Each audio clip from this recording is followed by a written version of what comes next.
Did Israel just commit a war crime? No, we're not talking about the death of over 26,000 individuals in Palestine. Specifically today, we're talking about the fact that 3 Israelis dressed in disguises precision struck and killed 3 Palestinians inside of a hospital in the West Bank. 10 minutes after their arrival, they were gone. In this video, we'll go through the actual CCTV footage and look at what some international law says specifically about wearing disguises for attacking your enemies. Here's the footage of the attack, and then let's review what international law suggests. Here we can see a group of 4 individuals walking ahead, one looking like they're wearing a nurse's outfit, one woman here carrying what looks like a baby carriage or some form of baby car seat. Here's an individual with a stroller, multiple individuals carrying bags here. These bags will become very important in just a moment. There's also a second group that walks in right after. We'll see them coming into screen in just a moment. From the entrance that's marked over here at the bottom left. Here they are. Also what looks or appears to be a nurse's outfit with some form of headscarf. Again, another baby carriage, car seat here. So we've got a group of about 8 individuals that walk into this CCTV footage. Here we can already see a rifle out, some movement here at this wheelchair's bag. That bag drops, another rifle comes out, and a third rifle comes out here as they're outside of a hospital room. They rush the hospital room with a stack-up formation there. You can actually see that rough stack-up formation as we've got one to the left side of the door facing out. The others prepare, and here we go. 1 in and 2, all of them immediately follow. You've got the next group here. These are the next 4. Looks like they also follow in with covering or coverage provided from the outside, watching potentially down this hallway here and the hallway they came from. Clearly the wheelchair, a ruse to essentially carry in baggage, rifles, weapons. Apparently, these individuals ended up striking 3 Palestinians, killing them, and then leaving the hospital. Again, this hospital in the West Bank, this now on social media being considered a war crime, and so we're going to have to evaluate our thoughts on whether we think this is a war crime. Worth noting that the individuals that were apparently executed here were supposedly these 3 individuals. This individual was seen as a partially paralyzed individual receiving care in the hospital. Some are remarking that this was a boy that Israel killed in a hospital. Obviously, there are 2 very distinct images. The image that we just had of him holding a rifle, and then this image of what looks like maybe an 18-year-old or younger in the 20s here receiving some kind of care as the individual's trying to move his legs or otherwise. This apparently or allegedly being one of the individuals that was killed. There is another angle of this attack that's slightly worth looking at as well, because it gives us a better look at some of the garb that the individuals are wearing as they move through the hospital, and gives you a very clear look here at one of them carrying a wheelchair. This almost looks like at this point they are extracting from the hospital, that they've completed their mission and now they're leaving. Guns clearly drawn here, and they're moving pretty quickly. Here's what appears to be the woman. The other person here is carrying their wheelchair. It's folded up here in this image. And it looks like the goal here is, they've got somebody that they've either got cuffed or something over here, or that they're doing a quick search or pat down in. It's difficult to tell. Given how quickly they're moving here, it looks like they've completed maybe their first strike. They could potentially be between strikes, or they're just on their way out at this point.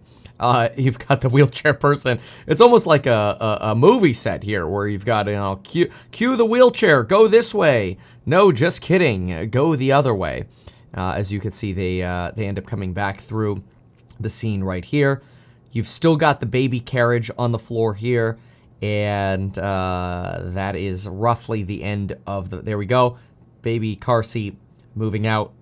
all guns drawn here, and they extract. Now, the key and critical component here is going to not come down to the garb or the dress that they're wearing, not necessarily, well, specifically regarding civilian clothing. It's going to have to come down to medical clothing. So let's head to ehack.com, where we've got a little bit of a breakdown of this. Of course, ehack.com is where we post a lot of our research totally for free. I spent a lot of time working with the team on throwing up information on here, whether it's economic news, Federal Reserve news, or otherwise.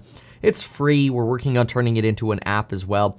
But here's what we've got. And this is inspired by a post from The Economist. Did an Israeli hospital raid breach the laws of war? Now, they don't come to a clear conclusion in this, but here are some of the arguments. There's this international law that's called perfidy. And it's basically a way of saying, hey, you should not deceive your enemy. And certain types of deception are considered illegal. So let's go through some of those examples. 1, you can't dress up as a UN peacekeeper.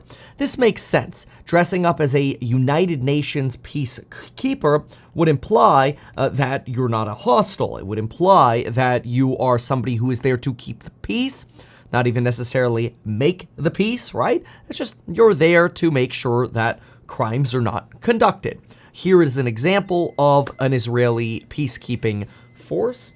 Looks like we're on battery backup right now while we're filming this. I wonder what's going on in California again. Gavin Newsom's not paying the bills again. Gosh. Okay, well, we'll keep filming here. Good little test of the battery system, though. Everything's functioning.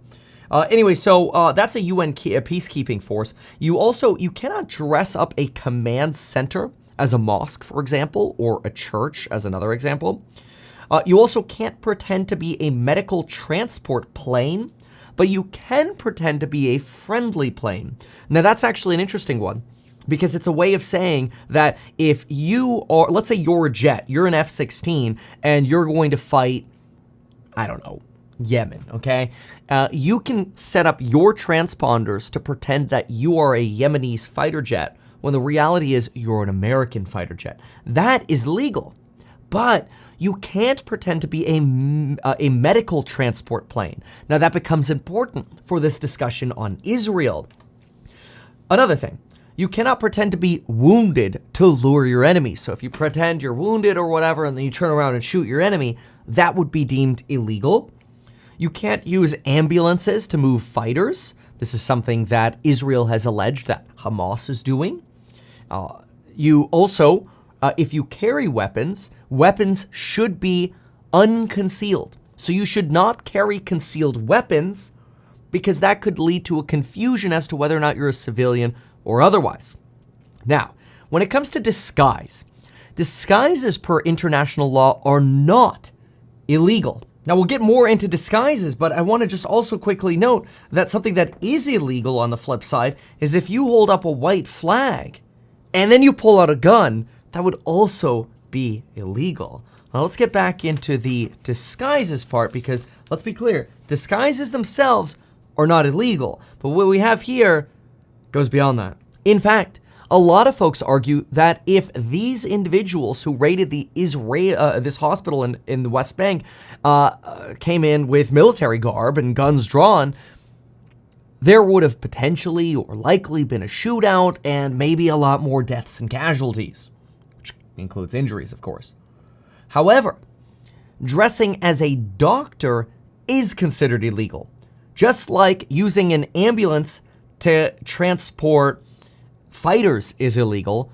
Dressing as a doctor or a nurse is considered illegal, and assuming or implying that you are a military plane that's a medical use plane, when the reality is you're there to conduct a strike, is also illegal. Now, Israel argues that because this raid took place in the West Bank, this was not actually a war zone and therefore exempt from this law. Now, others say there's no way this was exempt. It all falls under the same umbrella of the incursion against Hamas in the Gaza Strip. Even though this took place in the West Bank, it was still a targeted attack against Hamas.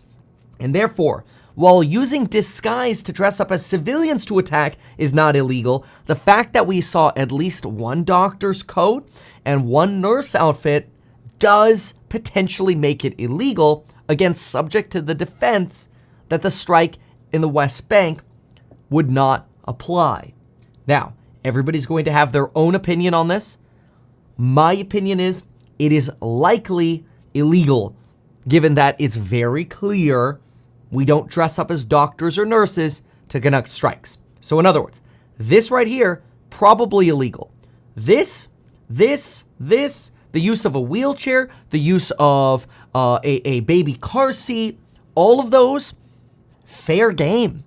So, interesting analysis from The Economist. If you take issues with The Economist, that's fair, but that's my POV. Let me know in the comments what you think. Now, I'd also like to give you a quick little heads up on what else The Economist says about Biden versus Trump. Kind of interesting. They've got a cool piece on this, so quickly. 60% of folks disapprove of Biden's handling of the economy. Trump fares way better. I think this is very interesting because The Economist does not like Donald Trump at all. But the economy is improving fast. Inflation is falling, although prices are still high. Growth is strong. Stock market is at all-time high. There are three things to consider, at least according to The Economist. 2 hurt Biden, 1 helps Biden. 1, impressions of the economy matter more than the actual economy. So if people are pissed about inflation, whether or not inflation is falling doesn't matter. That probably hurts Biden. People hate inflation. That hurts Biden. But voters have a short memory, which could help Biden, according to what The Economist believes, if we get to the election cycle. Well, when we get to the election cycle. Now, what do I believe? I actually agree with The Economist here that, much like what Cathie Wood told me at brunch the other day, if the economy deteriorates come election time, you'll likely sway voters towards Trump with a deteriorating economy because maybe rates were kept too high too long, too much suffering boils over, you get Trump. If the economy booms, you don't get a jobless surge, people start going, oh, well, things are getting better and they're not that bad, you could potentially move mid-voters, remember the middle always decides elections, towards Biden. And so this is kind of the interesting economic pendulum that we'll be facing. Now we'll see, but this is my take combined with some of the evidence that we're seeing in the economy and the take of The Economist on both Israel and this. Let me know what you think about this. My goal is just to provide neutral, as much as possible, politically neutral news and takes. I want to hear what you think, and I want to be exceptionally clear. My heart seriously goes out to all the innocent lives that are being lost in wars around the world. I have a lot of children myself, at least 4. Got a few more on the way. Stay tuned. But I could not even imagine the loss of life of a child. It's terrible and it's devastating, and it should break everyone's heart. Anyway, thank you so much for watching, and we'll see you in the next one. Goodbye. Why not advertise these things that you told us here? I feel like nobody else knows about this. We'll try a little advertising and see how it goes. Congratulations, man. You have done so much. People love you. People look up to you. Kevin Paffrath there, financial analyst and YouTuber. Meet Kevin. Always great to get your take. Even though I'm a licensed financial advisor, real estate broker, and becoming a stockbroker, this video is neither personalized financial advice nor real estate advice for you. It is not tax, legal, or otherwise personalized advice tailored to you. This video provides generalized perspective, information, and commentary. Any third-party content I show should not be deemed endorsed by me. This video is not and shall never be deemed reasonably sufficient information for the purpose of evaluating a security or investment decision. Any links or promoted products are either paid affiliations or products or services which we may benefit from.